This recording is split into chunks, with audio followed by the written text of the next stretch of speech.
Okay. Hello, everyone. Welcome to the Veterans Mastermind Mission Rewired. I'm Sonja Budreau. I'm your co-host, along with Mac McDaniel. And here we're honoring the veterans today in honor of their service that they have served our country. And we want to, celebrate this hour with them. And we have Jason Miller and Nathan Wheeler as our special guests. And then Mac McDaniel, he is also a veteran that's served his country. And then we have a surprise guest here, Tammy McVeigh. She's also served. And I'd like to start with Jason and then go around to each of you to Nathan, Mac, and then Tammy. Can you briefly share which branch of service that you served in and what inspired you to join the military? Yeah, well, first of all, thanks for having me on. It's awesome to be a part of something on Veterans Day. I usually don't do these things. I usually reserve these days for myself, but we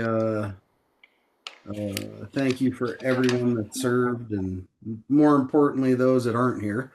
Um, I served 23 years in the U.S. Army retired as an infantry first sergeant. And what inspired me to join the military is it wasn't really an option.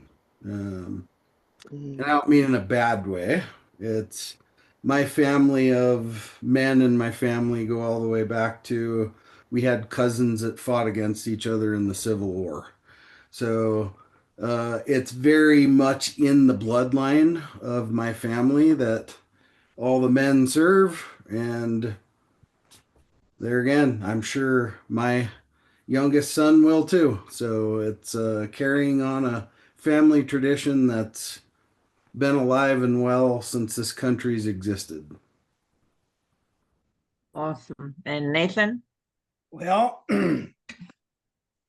I was active Army for 11 years, wrapped up my career out here at Fort Carson.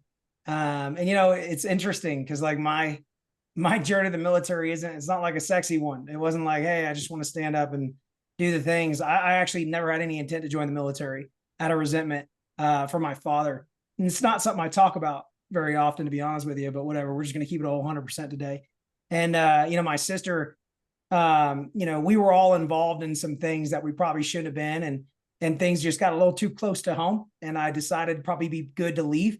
And I ended up joining the military fresh out of high school. And it wasn't until I went to combat that I realized, like, hey, this is a game that I can play, and there's a game that I can stay in, and it's something that really kind of called me to it. And it was after that just it changed my life in a lot of great ways. Right? Some people go to combat, and it's not a positive change. For me, it changed my life in the best of ways and allowed me to realize that there was a different way that I could exist with greater purpose. And a motivation to be a better human. And so it's a little bit about how and why I joined the military. Awesome. Thank you. And Mac? Probably pretty similar to what Jason was talking about with the family thing.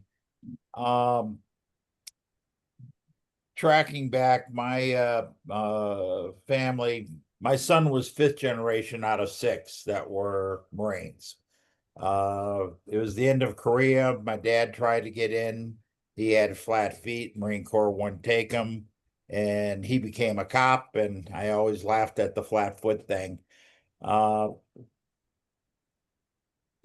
me, I was in a short time, just 4 years. I got out on a medical. It was in during Vietnam, but did not have to go. By the time I got out of my blow 'em up school, they were pulling the Marines out of Nam. And we don't always get to choose what we want to do when we serve, but I did it. And Tammy, since you've joined us today, would you like to share? Yeah, so for me, I was a 17-year-old honor student, and I had always wanted to serve my country. I didn't have any family in the military at all. And I never considered the Marine Corps just because I thought they were all crazy Vietnam vets like Mac. And then I met a young girl, a Marine. She was stationed in Hawaii. She was loving life, of course, because she's living in Hawaii. And I was so in awe of what she had done. So I thought, ooh, I could do that. And so I enlisted in the Marine Corps and served 4 years. I was in during Desert Storm. My unit was one of the first to go, but they went so quickly, they said no women in combat. And by the time they started to send women, my unit was coming back. So it's been really interesting to just watch the journey of, women in the military, and I support every, way I can. Awesome. Let's share now. What is one experience, or maybe it's over a accumulation of the time you served, what shaped you the most as who you are today while you were in the military? And Jason, we'll go back to you. Oh, that's a tough question because there's so many of them. There's, I can look back to, you know, all forms of leadership, being led, being a leader. I mean, you can't be a good leader if you can't be a good follower to begin with, anyway, right? So, all those lessons and all those, I would call them strategies, right, that are learned on the battlefield are all very applicable in life. And more importantly, they're all very applicable in business, right? And I always like to use the Army's troop leading procedures for pretty much everything, right?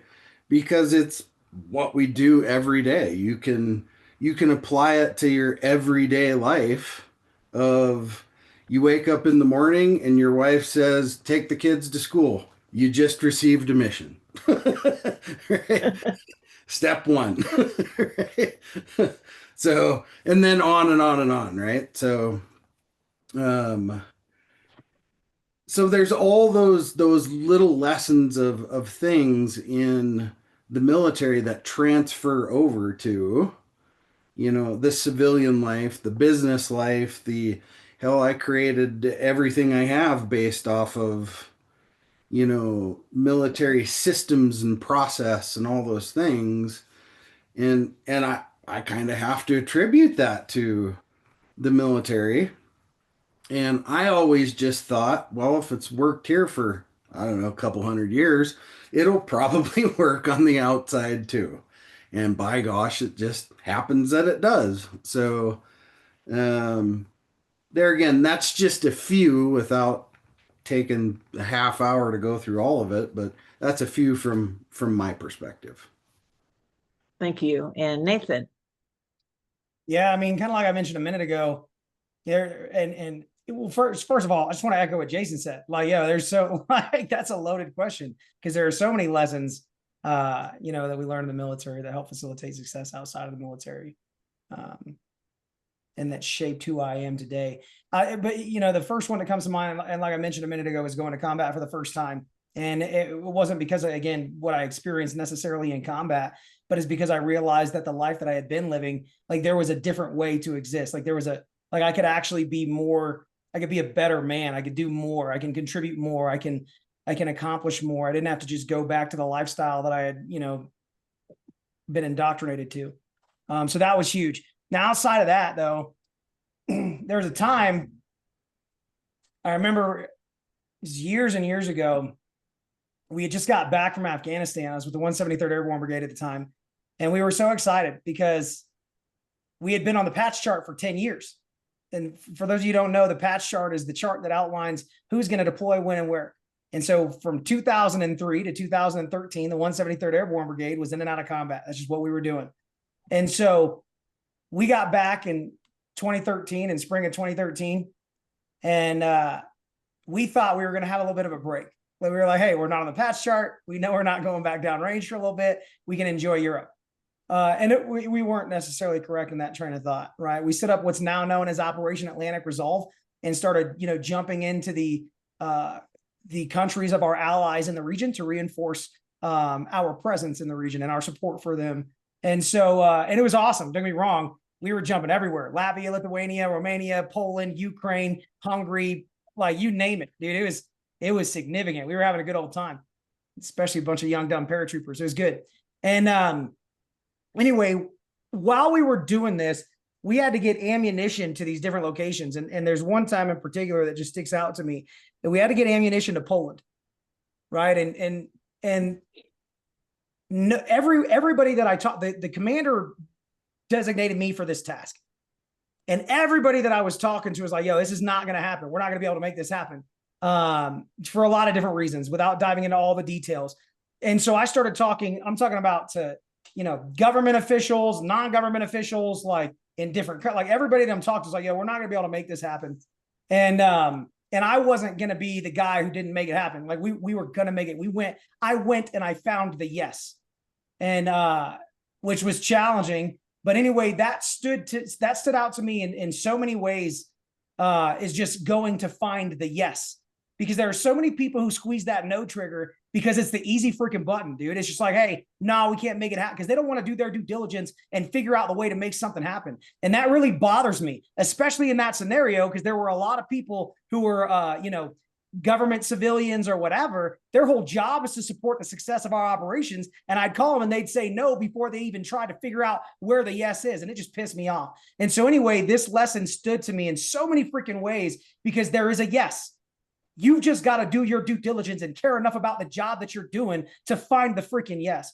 And that has led me to great success in a lot of different areas.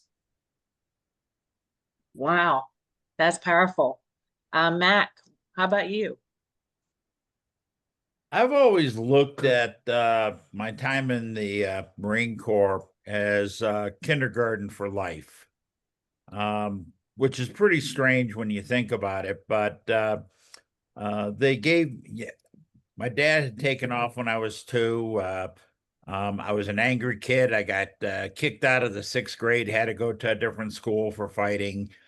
And there was a lot of challenges in my childhood.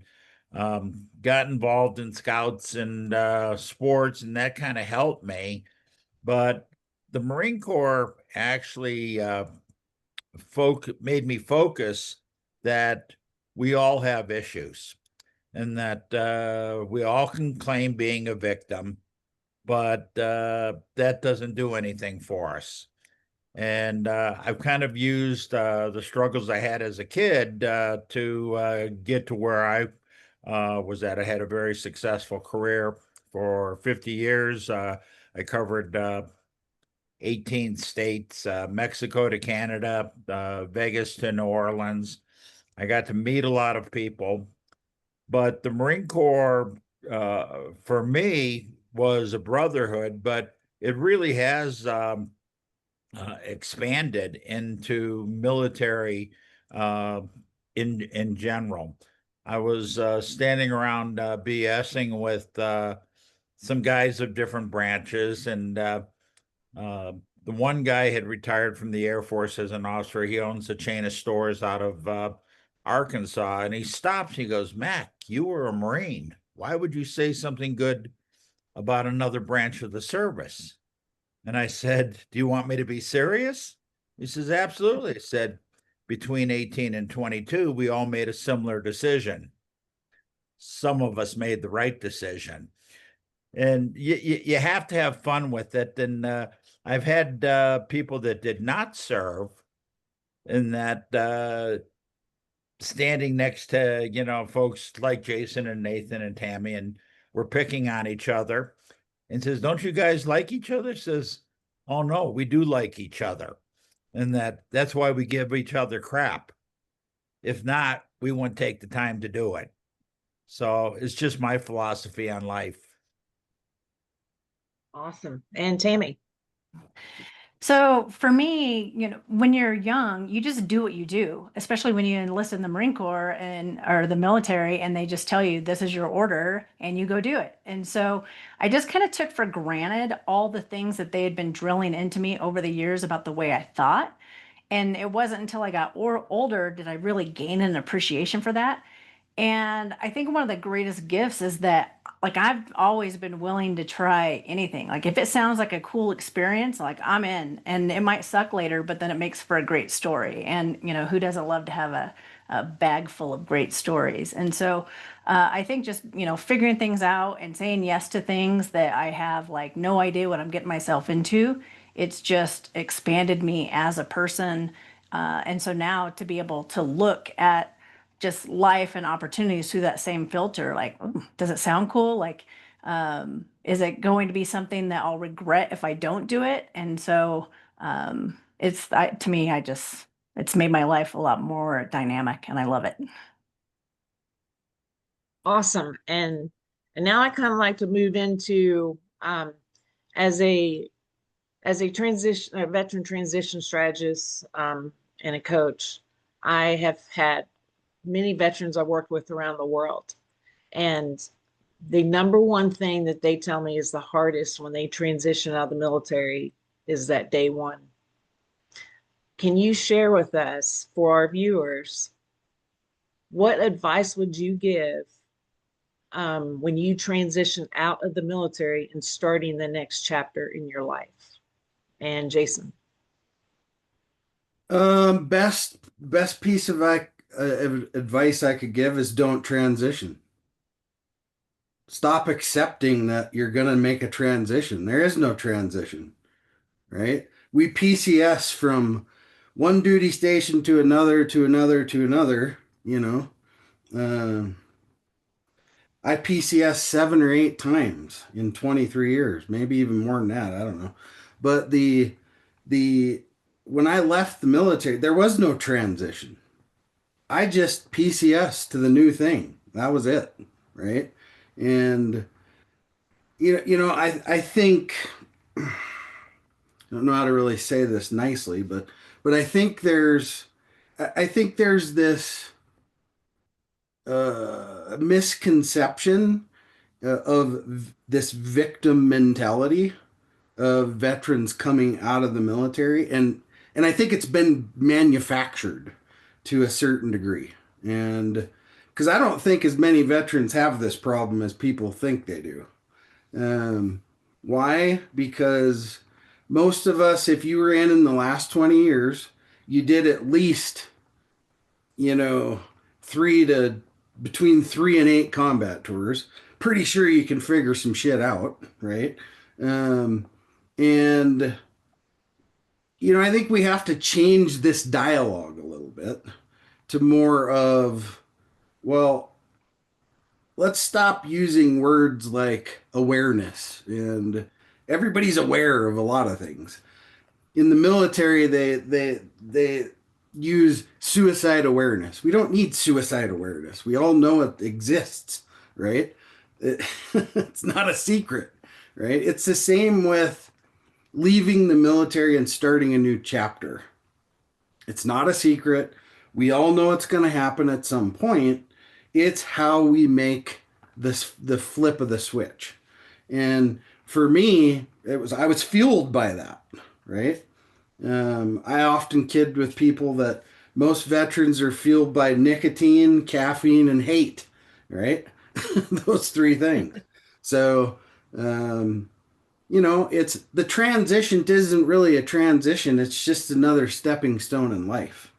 And I think we just have to relook at how we're using words, because words mean things. Wow, that was pretty powerful. Jason, I mean, not Jason, Nathan. Yeah, there's a lot of truth in what Jason said. And there's some things that I don't entirely agree on.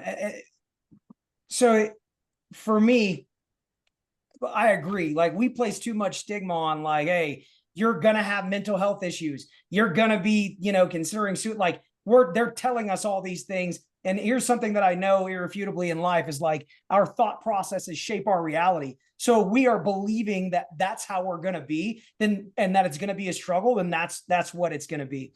What I've learned, though, like in my experience, it's an identity crisis. And so you got to learn how to navigate that, because it doesn't matter how, when, what, where, why. Like when you're serving in the military and then all of a sudden the next day you're not, everything that you built your life upon. And there's debate that we had as far as like, how long did you serve and this, that, and the other. But regardless, you know, when you get out of the military, everything that you built your life around while you were in the military is gone all of a sudden. It's just not anymore. It's all kind of pretend, to be honest with you. And so you get out and you have to reshape your identity around who you want to be and become. Right. And so this is an important component that I don't think people give too much credit to or enough credit to, as they are working through the transition out of the military. Like, hey, who do I really want to be?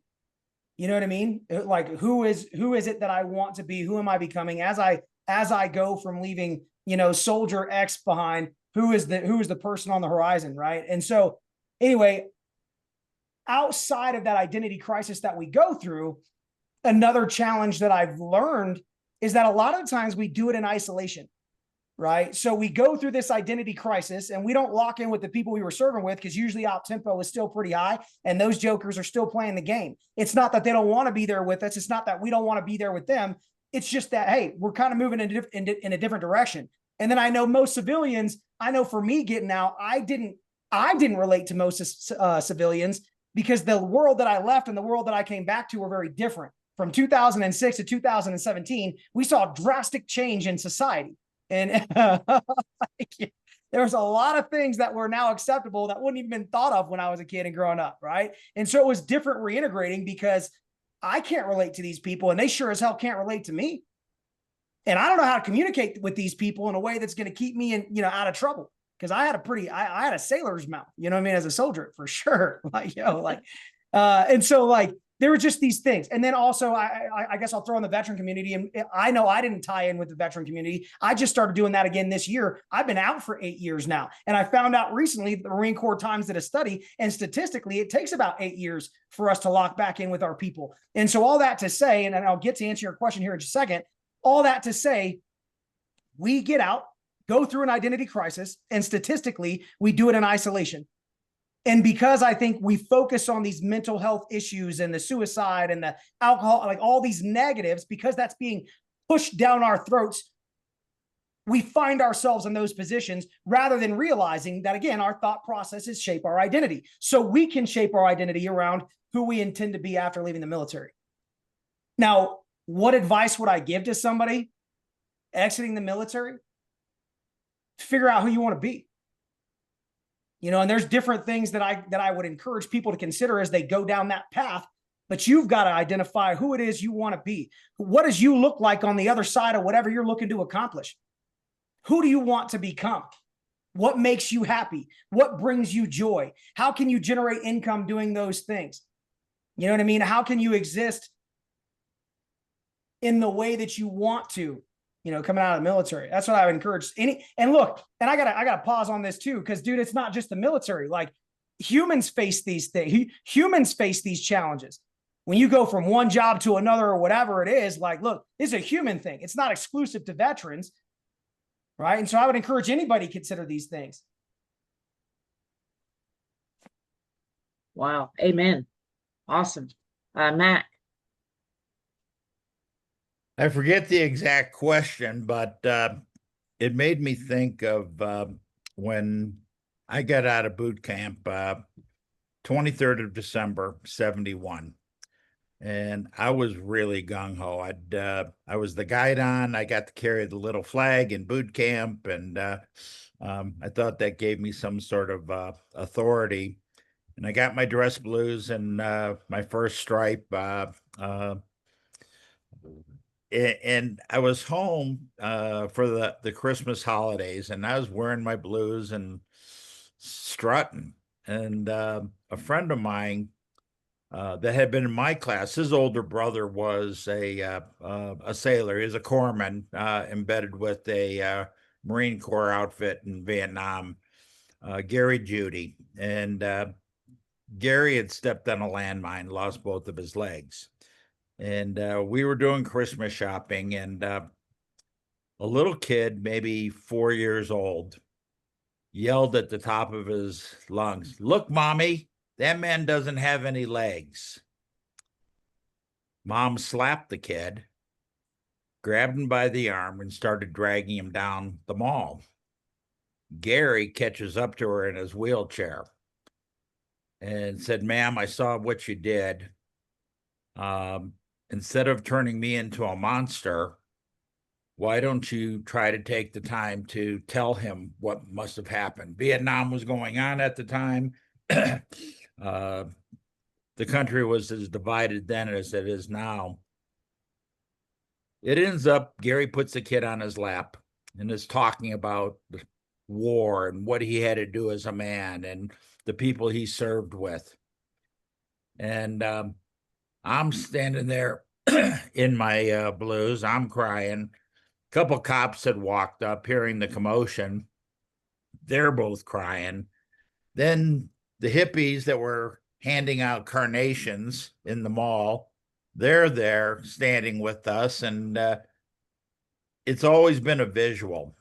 But the point out of that for me is that because of Gary, now Gary only put his legs on. He built Harley drag bikes. So when he was testing out a Harley, he had put his legs on, and he rode roller coasters all over the world. I was in Memphis doing a show, and on the front page of the newspaper, they're talking about this Vietnam veteran that had lost his legs, and he was riding roller coasters. And that was one of my man lessons, that no matter what comes to me in the rest of my life, I can be like Gary and I can survive it. And I can do it and do the things that I want to do. Awesome. And Tammy. I think the biggest thing was just growth. For a long time, I did kind of like trying to figure out my way when I got out of the Marine Corps. But once I really started leaning into the passions and the interests and the things that I was intrigued by, it became like this hunger. And so I think that instead of like you spend all these years serving your country and having to do the things that you're told or the mission at hand, but now all of a sudden you're free and to free to choose. And so do you start like seeking out those things and letting it all be a big experiment? You only learn really where you're going to go through trial and error. And so I think that would be my biggest lesson. Awesome. Okay. And now I'd like to kind of go, after the military. If you can share with us what life has been like for you personally and professionally, and what are your biggest accomplishments? And Jason, we'll go back to you. Well, there again, I think that the military was a huge springboard for me when it comes to, I'd say, growth hacks, right? So knowing and learning all those different things in the military that I still apply in everything I do today. And it for me, it was a bit of blend of both, because my parents were both entrepreneurial as a kid, and about 4 or 5 years into my military career, I felt that same itch, and that's about the time the internet was coming out and people were building online businesses and so on and so forth. And while a lot of people were in the real estate game when they were in uniform, buying, flipping houses and doing that kind of stuff, that's not what I wanted to do.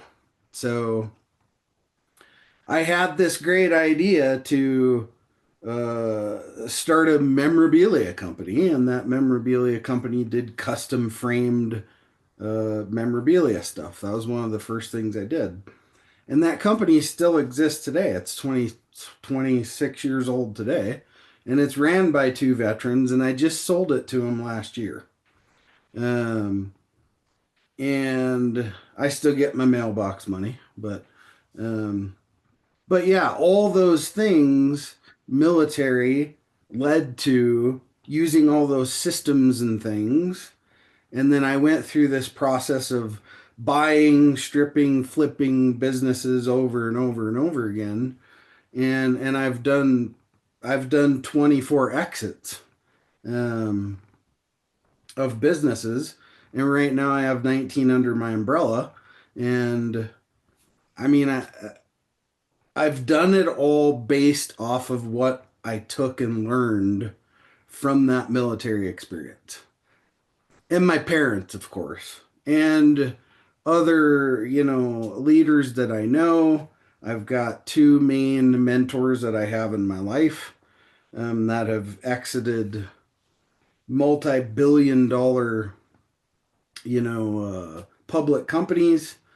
And that's a big part of it too, is having that mentorship, especially for people that are coming out of the military and want to be in the business world. Find somebody that's right for you, not just anybody, but somebody that makes sense for you. So yeah, I think that's we use the word transition. There again, I didn't really have a transition. It was more like a flop. It was more like a flop over. And from there, I just really spent my time on generational wealth and exponential growth. And now, well, that's what I do. I help other companies do the same thing now. It's one of my main companies. Awesome. And Nathan, how about you? Yeah, when I think about what I'm most proud of personally and professionally, yeah, I'll say the most important thing that I've ever done with my life is develop a relationship with our Father in heaven. So I'm proud of that. I'm proud to be a man of God. That's probably the thing I'm most proud of. I'm proud to be a husband. That's probably the second most important thing that I've done. I'd say the third most important thing that I've done is become a father. These are the things that I'm most proud of personally. Professionally, it's interesting. I don't always stop to smell the roses there, but I've done a few things. After getting out of the military, initially I just kept playing the game. I went back to Afghanistan on a special operations joint task force. Came back stateside, started training in the military and contracting for the government for quite some time, entered into corporate space, did very well there, which is quite frankly mind-boggling to me, like the way that it all transpired. I was very fortunate the way the cards fell. I worked with Deloitte for a while, which is a great organization. I appreciated the opportunity that I had to work with one of the big four and get some experience in that space. But outside of that, now I run a brokerage. I got about 200 associates across the country in financial services.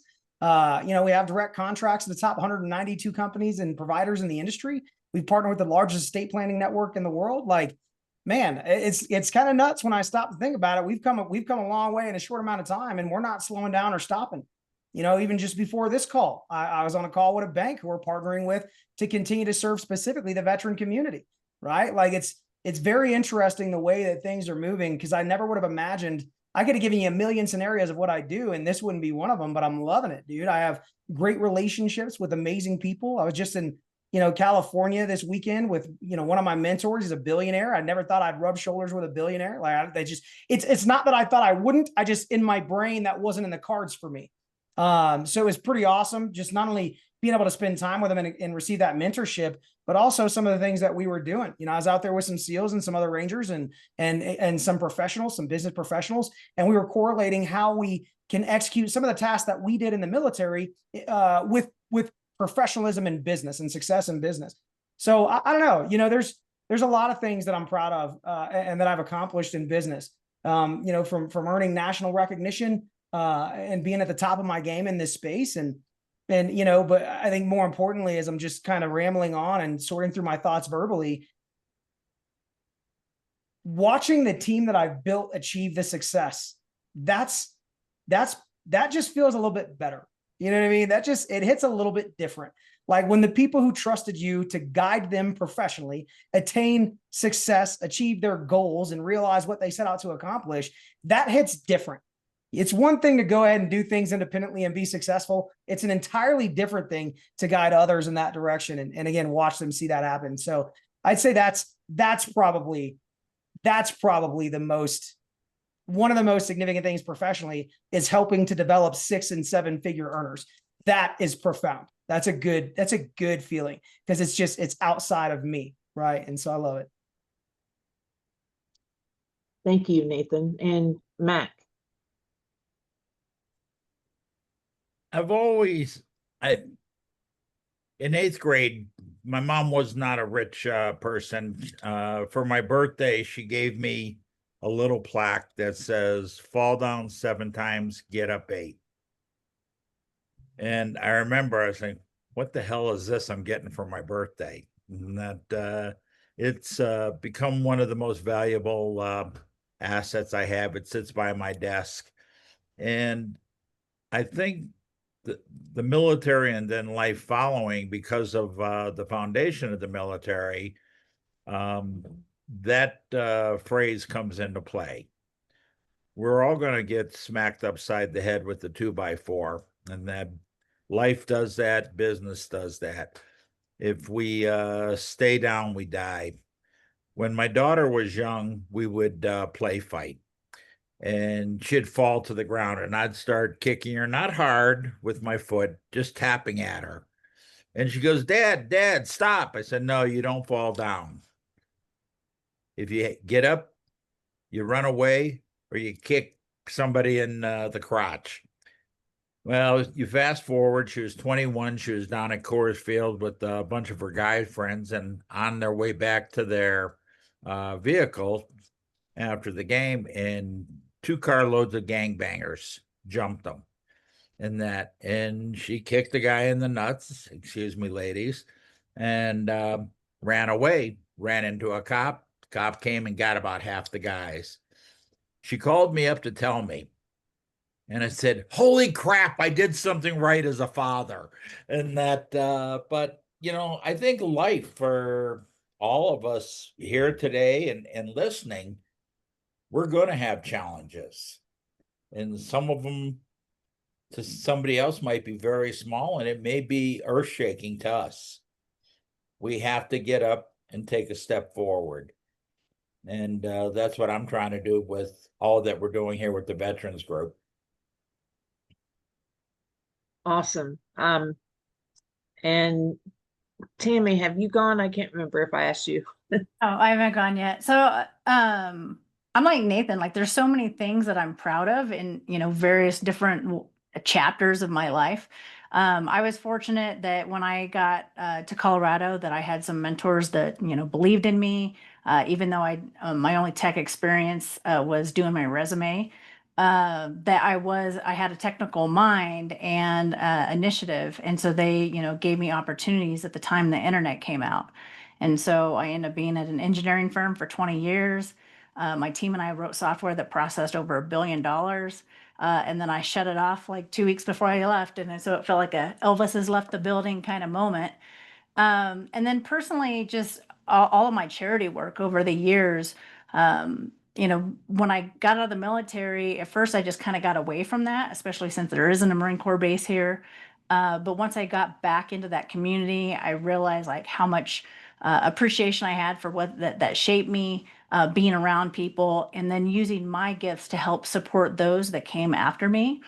I've raised over, thousands and thousands of dollars racing across America for veterans charities. And it's just, yeah, it's been rewarding. And then yesterday, actually, I launched a book series geared towards young girls 6 to 9, teaching them the 15 Marine Corps leadership traits.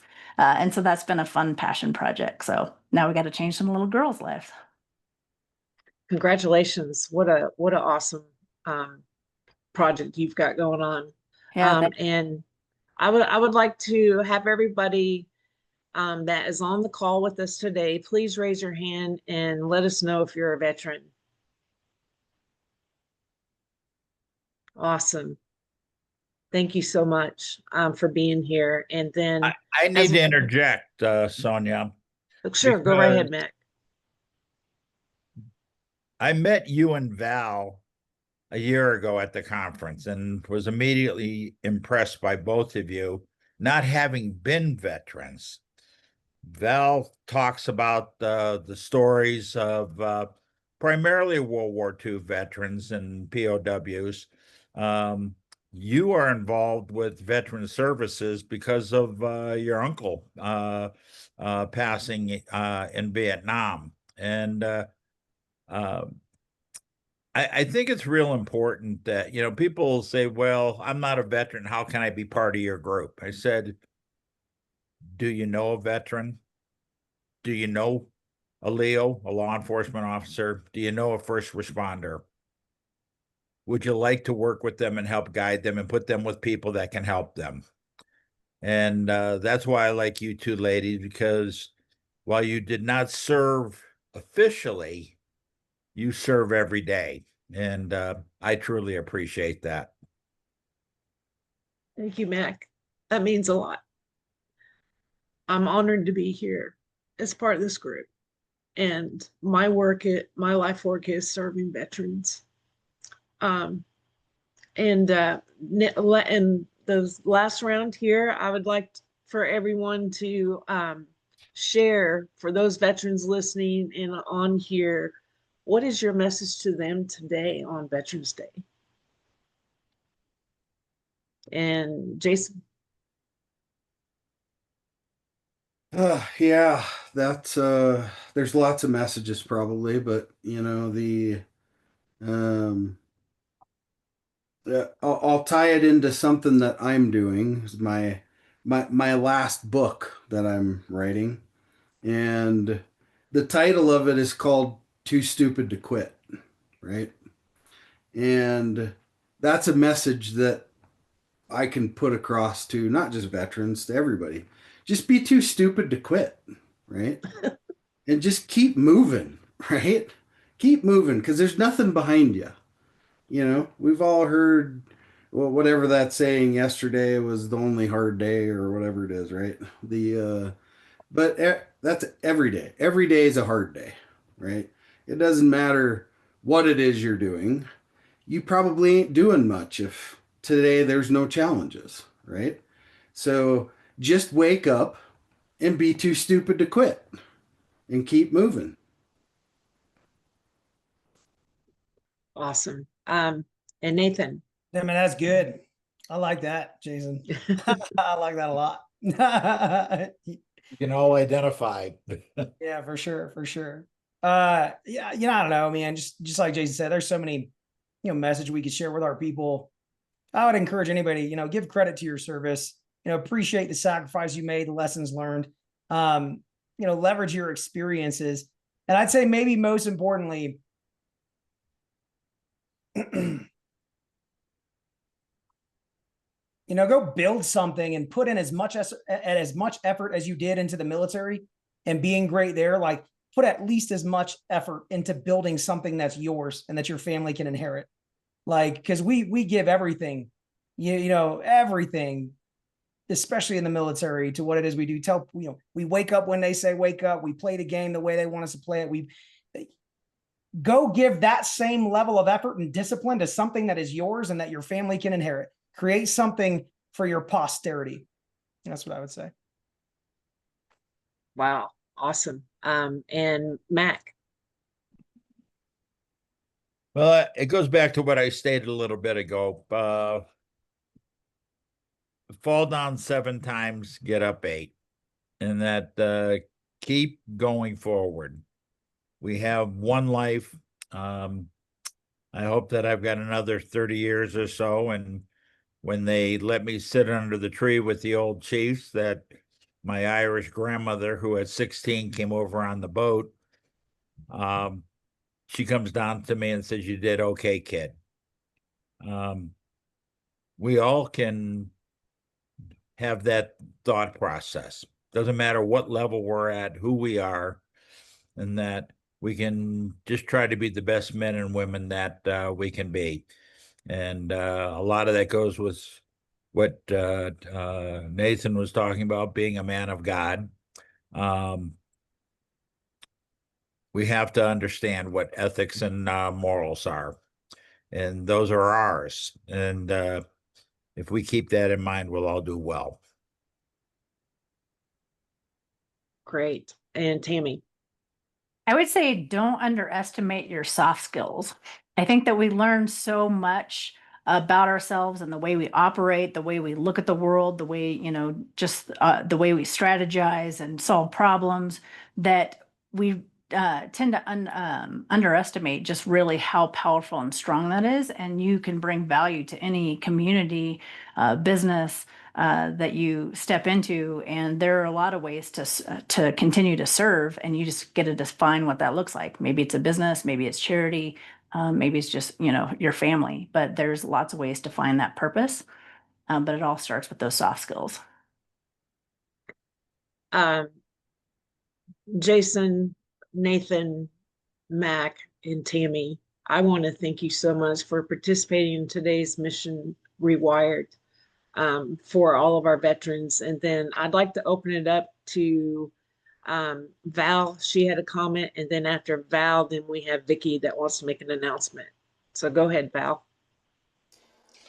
Well, I just want to, this is my experience as being in the military. I went back to the Great Escape Camp with 125 prisoners of war, and they were in their 70s, and they were so primed to share their story that this other fellow and I, every night we met and asked questions, and they taught things that we would have never gotten at home. It was just incredible. And I could give you 1, 2, 3, 4, 5, 6, 7, 8, 9, 10, but they were just really incredible people who did incredible things. And if you don't listen to them and let their voices continue to be heard, like you guys, I mean, it's a sadness for our country, I think. One of them said, one more thing. One of them said, we were children of the Depression, and we fought the largest conflict in the history of the world. And we came home and we wanted our children to have everything, who in turn are trying to give their children everything, who in turn are trying to give their children everything. We can't do that. We've got to let them learn on their own. Thought that was a really good message. That's powerful. And Vicki, what would you like to share?